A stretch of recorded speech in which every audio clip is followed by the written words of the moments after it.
Kirk Bohls, longtime columnist of the Austin American-Statesman, joins us. We've discussed quite a bit the decision about Quinn Ewers, which is not at all surprising at all, and a few of the other players who shined. He was, of course, covering the UT spring game. Joins us, Greg Smoak, David Smoak on 365 Sports. Kirk, was the Quinn Ewers decision by Sark the least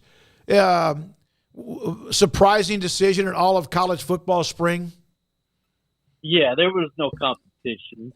Now, if he went out and played horribly every spring practice, they might have been a little worried. But I don't think any of us believed it was ever really an open competition. It was Quinn's job.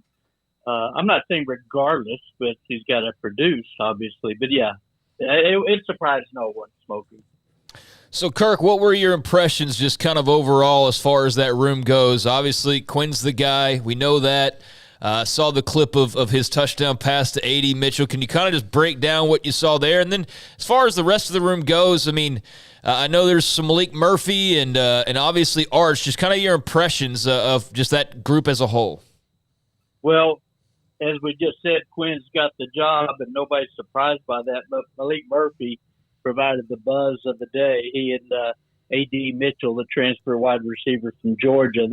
Those are the two that everybody left talking about, Craig. The wide receiver room is already pretty good, and we can talk about that. But Murphy really stood out because, he was an Elite 11 quarterback who flashed in California. He had an ankle injury, and then he had a foot injury this spring, and he just hadn't been able to stay healthy and show what he can do. But he's a big guy. He's like legit 6'5", if not bigger.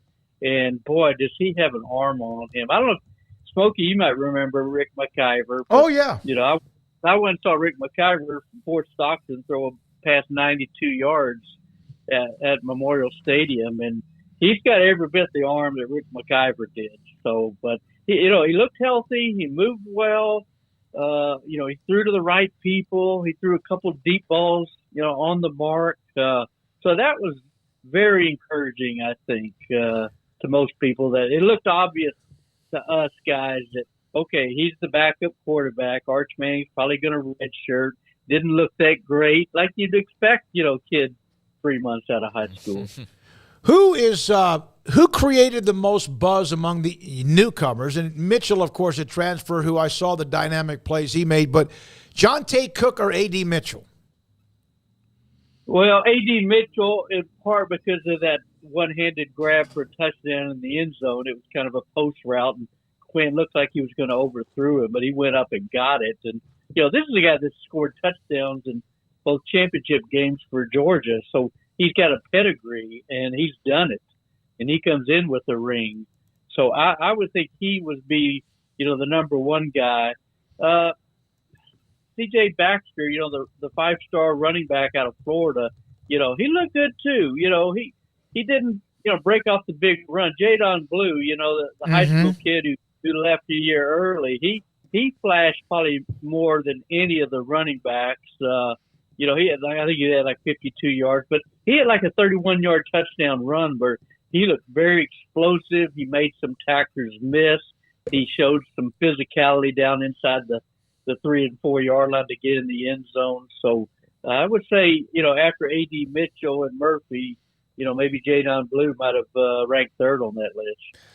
Kirk, I mean, I guess, and I know you wrote a bit about this, is the expectation now this is kind of Quinn Ewers and the air game to sort of take this thing to the next level post-Bijan? I mean, you rattled off some of the very talented, 4- and 5-star running backs they have, but the vertical passing game, is that where all eyes are as far as this offense goes next season?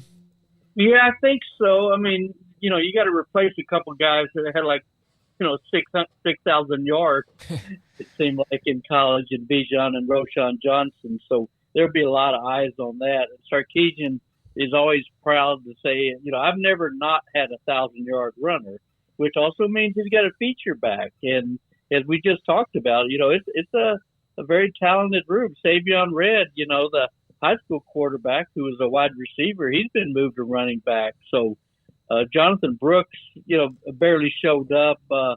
He's been nursing.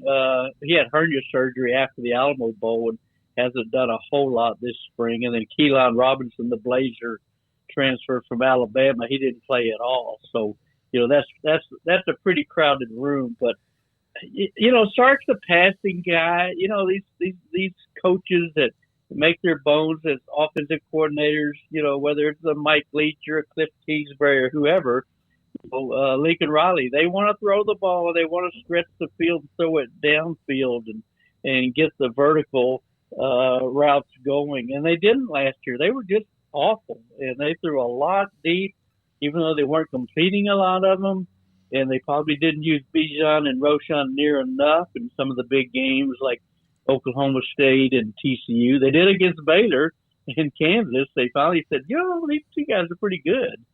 And I think they have like 665 yards against Baylor and Kansas the last two games. So, he knows the importance of the running game. He doesn't always fall back on it when the passing game isn't there. And we'll see if, Stark's kind of learned his lesson next fall. Brooks, off that hernia, is he, despite what Blue did, and obviously Baxter, I think Savion Red, is he the leader at the top of the running back depth chart as of now, or is that something that you wouldn't agree to? No, I think he is. I think he's the leader in the clubhouse, Smoak. I'll put it that way because, anytime they put him in after Bijan and Roshan's days were done, he produced. And even though he only had a few carries against Washington in the Alamo Bowl, he also scored a touchdown. He caught a couple passes. He has good hands like Bijan and Roshan do, and scored a touchdown in that game. So he's been productive when he's been in the games as the third string running back. So I think right now it's his to lose. But like I said, this is what's different about this Texas team. They got options. If Jonathan Brooks he doesn't start strong out of the gate, they can look at C.J. Baxter, the freshman, or Jadon Blue, or Keelan Robinson, even Savion Red. So they've got some people. That's probably the other thing. They got a lot of athletes, but they got a lot of depth on this team. But yeah, I'd agree with you, Smoak. I think it's Brooks' job to lose, going into the fall. Kirk, what is kind of the mindset of Texas fans? I mean, I know we're still a few months out now at this point, but I think everybody Big 12 related, for better or worse, is looking at just how interesting and kind of weird next season is going to be with 2 teams on their way out and 4 teams on their way in. Just kind of how are Texas fans and media talking about what to expect next season? Well, I'm not going to say they're back. You're not tempting me to say that, are you? No, by any means. But more or less, just on the fact that it is the final run in the Big 12 and just kind of the feeling surrounding that and the move eventually to the SEC. It's going to be fascinating. This has been, it's the longest running divorce in history. And I think everybody's ready to kind of get on with their lives here. So. And with 4 new teams, and not everybody, we're not playing that round robin where you play everybody. That changes the dynamics, and we're not as all familiar with the other 4 teams. Houston to a large degree, but the other 3 we kind of follow remotely. And I know BYU's played Baylor some, and has played Texas some of the past. So it's a little bit hard to know. But you ask about the fan base, guys. They're kind of eternally optimistic until they lose their 4th game. And, the last time they won the championship, guys, as was 2009. Mm-hmm. And out of that dozen years, 13 years, whatever it is, they've lost 4 games or more every year but one. And that was in the COVID year when Tom Herman went 7-3. So, they've kind of gotten accustomed to being disappointed. But, all the excuses kind of go out the window this year. Sark's 3rd year. He's recruiting his butt off. He's getting guys out of the transfer portal. And the league doesn't look dominant to me. I don't know about you guys, but, TCU just lost a ton after their miracle season. I mean, Quentin Johnson, Doug, and Kendra Miller, all of them, most of their top people are gone. And Spencer Sanders left Oklahoma State, and Oklahoma wasn't Oklahoma for once, and Iowa State's kind of come back to the pack, and Bader's, even though I love Dave Aranda, I think he's a hell of a coach. They fell backward too. So It's all there in Texas. There's no reason why they shouldn't be a legitimate contender to win that. Because, you look at the last 3 games, guys, the Big 12 championships, 6 different teams. Yep. 6 different teams, and none of them is named Texas. So I think the fan base is kind of getting tired of waiting. Among the teams that they aren't playing who were a part of the Big 12, I'm trying to think. I guess the only 2 that are not on the schedule for this year is what? Oklahoma State and West Virginia. I think that's right. And they're not playing. They're playing Houston and BYU. Yeah, and they're not playing Cincinnati or UCF. Is Oklahoma State the one game out of those 4 schools you wish was still being played? I'm not sure Texas believes that, but is that the one that – Oklahoma State had their number, Smoak, so I don't think they'd be sad about not seeing Oklahoma State. But West Virginia, well, when you lose 4 games or 5 games or even had like 3 or 4 or 7 lost seasons in there, you're not sorry to see anybody go, Not to say, boy, they're licking their chops. That SEC, boy, can't wait to get in there, a bunch of pushovers. So, it's a hard question to, even Texas Tech, beat them last year.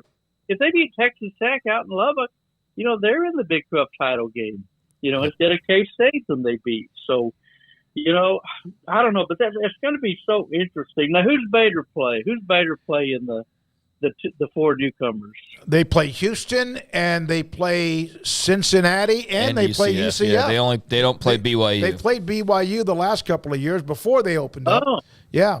So they 3 of the newcomers. See, I was really hoping.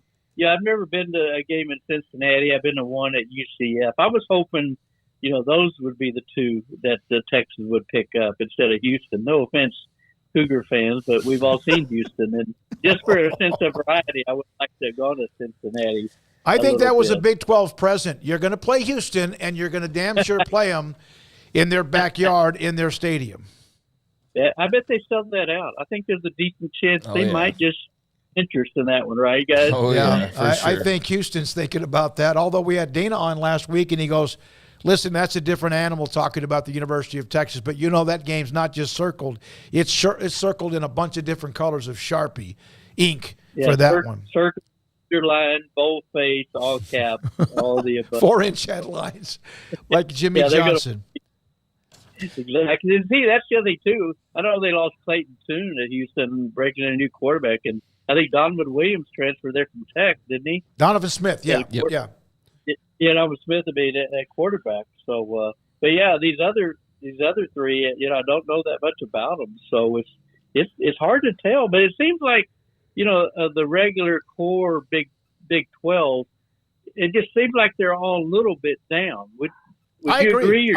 I think we all agree on that. It's going to be. I think when they send us that media voting, I have no idea, none, what I'm going to do and probably. Despite all the times we've been wrong, I think Texas will probably be someone in that 1 or 2 category. It'd be hard to argue against them right now. Well, it really would be. I don't know what to expect out of Oklahoma, but I mean, I look at Texas guys and I go, well, what's your weakness? I don't see a glaring weakness. They don't have a whole lot of linebacker depth, and they got a couple of transfers in the secondary. Catalina from Arkansas and Gavin Holmes, a Wake Forest cornerback, so they're a little bit of a unknown quality there. But they haven't had a great edge rusher. Oh my God, since Joseph Osai, and he was a linebacker basically. So, but they got 10 starters back on offense. They got the entire offensive line back. It's time for Sark to show something. I'm 13-12, and year 3. By year 3, okay, is this the guy? Can he be the guy that takes them to, football playoff and maybe a title? And I would like to think by December we're going to know the answer to that. Kirk, I guess final thing for me is as you pointed out, they got some good players over on the defensive side of the ball. Got to, Pete Kukowski back as well. But what kind of a loss do you think Gary Patterson was ultimately? Is that overblown, his analyst job last year, or is that something that you do think that there was enough that came out of what he did that could be something that they miss out a little bit on defensively this year? Well, they could. That's a very good point. They could miss out a little bit. You obviously saw his presence in the TCU game where that was TCU's worst game of the year offensively. The trouble is Texas, scored a field goal on offense. That's all they did. They had a fumble return for their only other points for a touchdown. But, they just suffocated, TCU. Kendra Miller, that's his name, isn't it? Kendra Miller. I'm blanking on all these names because I've been covering basketball and baseball so much.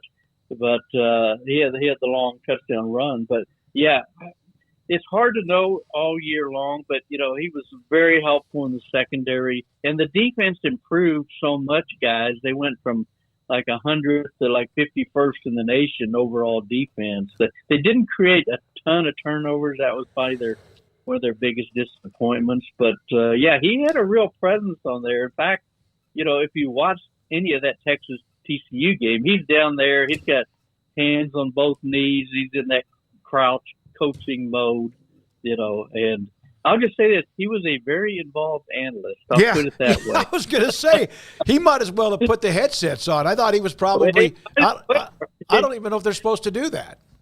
Now, I don't know if they're supposed to do that either, and I don't know if the league office ever got any complaints about that. But he sure seemed to have his fingerprints all over, that game in particular, and he still hasn't found a job somewhere, has he? No, he left, and I don't know if he was waiting for an opening or just wants to chill out or work on whatever. But I can't imagine him walking away too long. No, I can't either. It's in his blood. I think he wanted the Nebraska job. Everybody, all the spies I have told me that, and which we talked to RG3. He did the Longhorn Network game, and Cedric Golden and I talked to RG3 for a long time, and I told RG3 to talk to Matt Rule real quickly after he took that job. He said Matt Rule told him a week before he wasn't going to take it, and then he ended up taking it. And he called him back and said, "I didn't lie to you, RG3. Just some things had changed." And I don't know about you guys, having known Matt so well and like and respect him like we all do, I just thought that was a mistake for him to jump at that because, like I told Robert on Saturday, who knows? He might have had his pick between Texas and A&M a year from now. You don't know. Yeah, there's a possibility, and there's a couple other schools out there. Yeah, the thing that changed, by the way, was Carolina actually negotiating with Trev Alberts. It had to do with the money, how he was going to get paid or not, and they figured it out. Kirk, you made the comment, and it's still hard for me to imagine, other than the COVID, that they've had 4 or more losses every year since 2010. That's an average 5.5 losses a year. If they approach 3 losses with all the hype and whatever, even with Alabama, who they got a new quarterback, if they're in the neighborhood of 3 or 4 losses, will there be a pissed off fan base? Oh no, it'd be nuclear. I mean, we were getting peppered all the time, national media. Oh, is Sarkisian on the hot seat? Is he on the hot seat? Well, not in 2 years. There aren't many places that fire a coach after 2 years. But after 3 years, I don't know if you guys agree or disagree. I think you kind of know who you have, after 3 years. And I think he kind of approaches the season on the hot seat, same as Jimbo Fisher.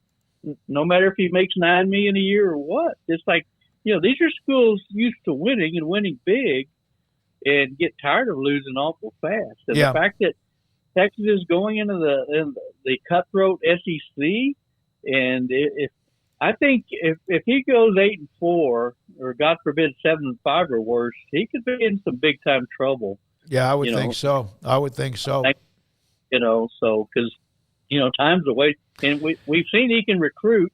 We've seen he can recruit quarterbacks, but it's funny because the offense is what let them down last year. I mentioned the TCU game, and they were bad offensively against Oklahoma State, and the defense has shown improvement. So, it's time for Sark and Quinn Ewers and, all these quarterback whispers to stand up and be accounted for, and this should be the year. Should be interesting, especially who's going to be this year's version of TCU, if anyone jumps up, or like Baylor was 2 years ago, and we'll see. Kirk, thank you as always. Great stuff. Appreciate your time.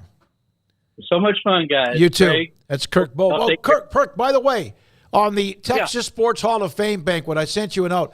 It was unbelievable. I know that you're on that selection committee, Right. the ballot Right. that we set, and I know you're a major Right. part of that. I thought it was an incredible class. Strahan was able to be there. He left a little bit early. That's fine. He's become such a rock star. But everything, it was a really good crowd, great event. Wish they'd work on the speaker system a little bit, which I've been told they're going to try to do that. But it was one hellacious group of players that were people, athletes, both men and women, who were inducted. Well, there were a lot of headliners, and it just killed me to miss it. But you know how football is Hell out here yeah. in Austin. So, and I wish they could do that. I almost wish they could do it in the summer, but I know it's dependent on, you know, availability of the place and when the honorees can come, you know, because Yep. it's such a big event for, you know, for the Sports Hall of Fame. I'm sorry I missed it, but I'm glad to get good reports. I'm glad it was well received and everybody had a lot of fun. Kirk Bohls, Austin American-Statesman columnist with us on UT, and their spring right here on 365 Sports. As someone said, don't worry about the past